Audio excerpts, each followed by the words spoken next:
The goal was simple, but the hike was not. We had about 10.5 miles ahead of us, nearly 2,800 feet of elevation gain. If we made it, the reward would be three of Colorado's most photogenic alpine lakes. At least that's what I thought we were hiking towards.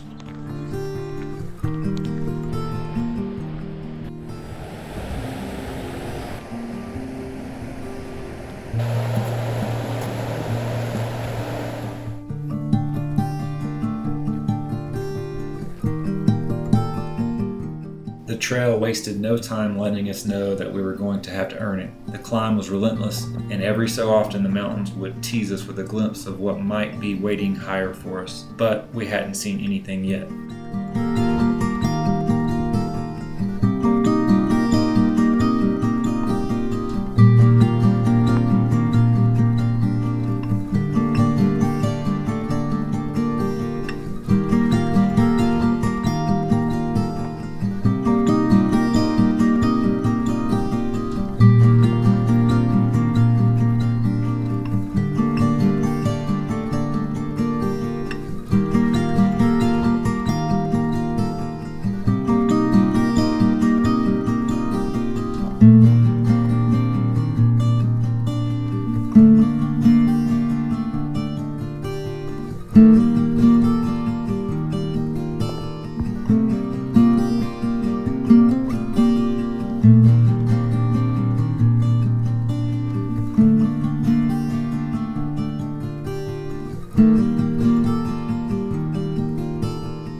As we continued climbing, the trail narrowed and the consequences of a wrong step became a little more obvious. The camera really doesn't do the drop justice.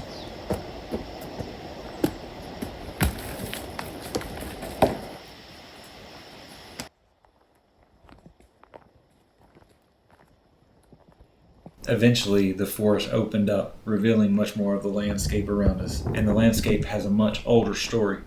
Thousands of years ago, glaciers moved across these mountains under enormous amounts of weight.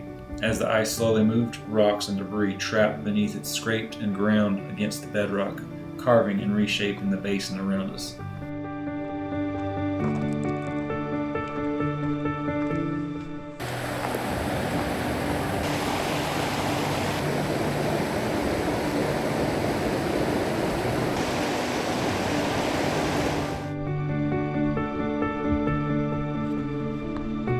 After a climb we probably underestimated, we finally made it. Lower Blue Lake. And suddenly, the work getting here felt worth it. Wow.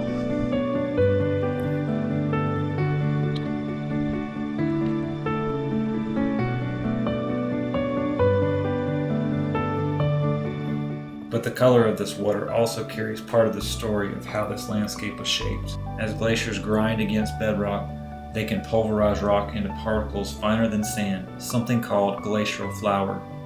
These tiny particles can remain suspended in water, scattering sunlight and helping give glacial lakes their distinctive blue and turquoise color. It is strange to think that something so beautiful can be connected to such an enormous amount of force.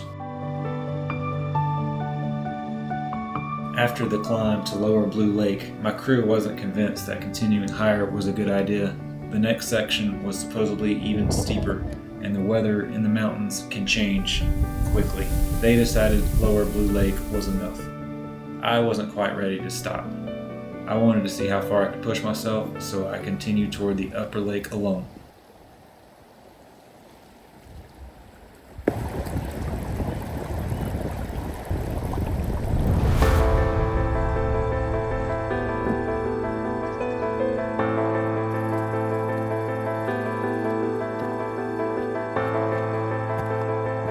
The first climb had already been difficult, so naturally, the next section added thinner air, steeper terrain, loose and slick rocks, and some increasingly interesting clouds.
Eventually, I caught my glimpse of the highest lake.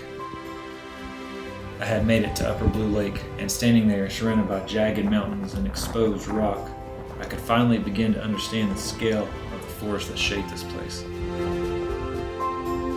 Glaciers don't simply slide across the surface. Over enormous stretches of time, they grind against the bedrock, pull away pieces of fractured rock, and slowly carve entire basins into the mountain. What I'm looking at today is the remnants of thousands of years of change. Maybe that's why this place started making me think about the forces we experience in our own lives. When we're in the middle of something difficult, we usually aren't thinking about what it might be creating. We just feel the weight of it. It's uncomfortable, sometimes overwhelming, and almost impossible to understand while we're still going through it. But I started wondering, what might remain after we make it through?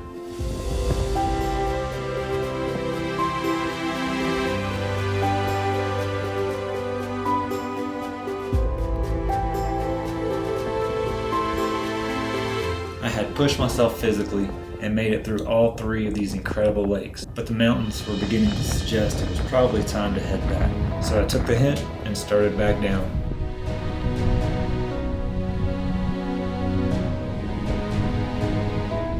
Fortunately, the worst of the weather never arrived, and somewhere on the descent, I found myself looking down at the lower Blue Lake again.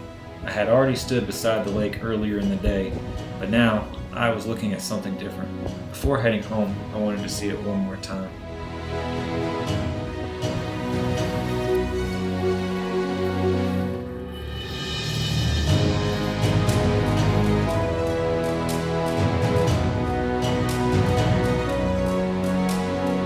The lake hadn't changed, but after walking through the basin above it and understanding a little more about what created it, maybe I had. The enormous weight of glacier ice once moved through this landscape, grinding, carving, and reshaping everything beneath it. Pressure changed this place. And looking around, it's difficult to argue with what is left behind. We spend so much of our lives trying to avoid pressure, and understandably so. Pressure can hurt, it can overwhelm us, it can change part of us that we never wanted to change. But sometimes when enough pressure has passed, we can finally look back and see that it's also shaped something. Maybe resilience, maybe perspective, maybe strength we didn't know we had.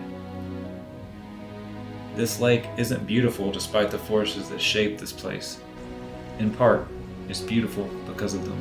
And maybe some of the best parts of us are the same way.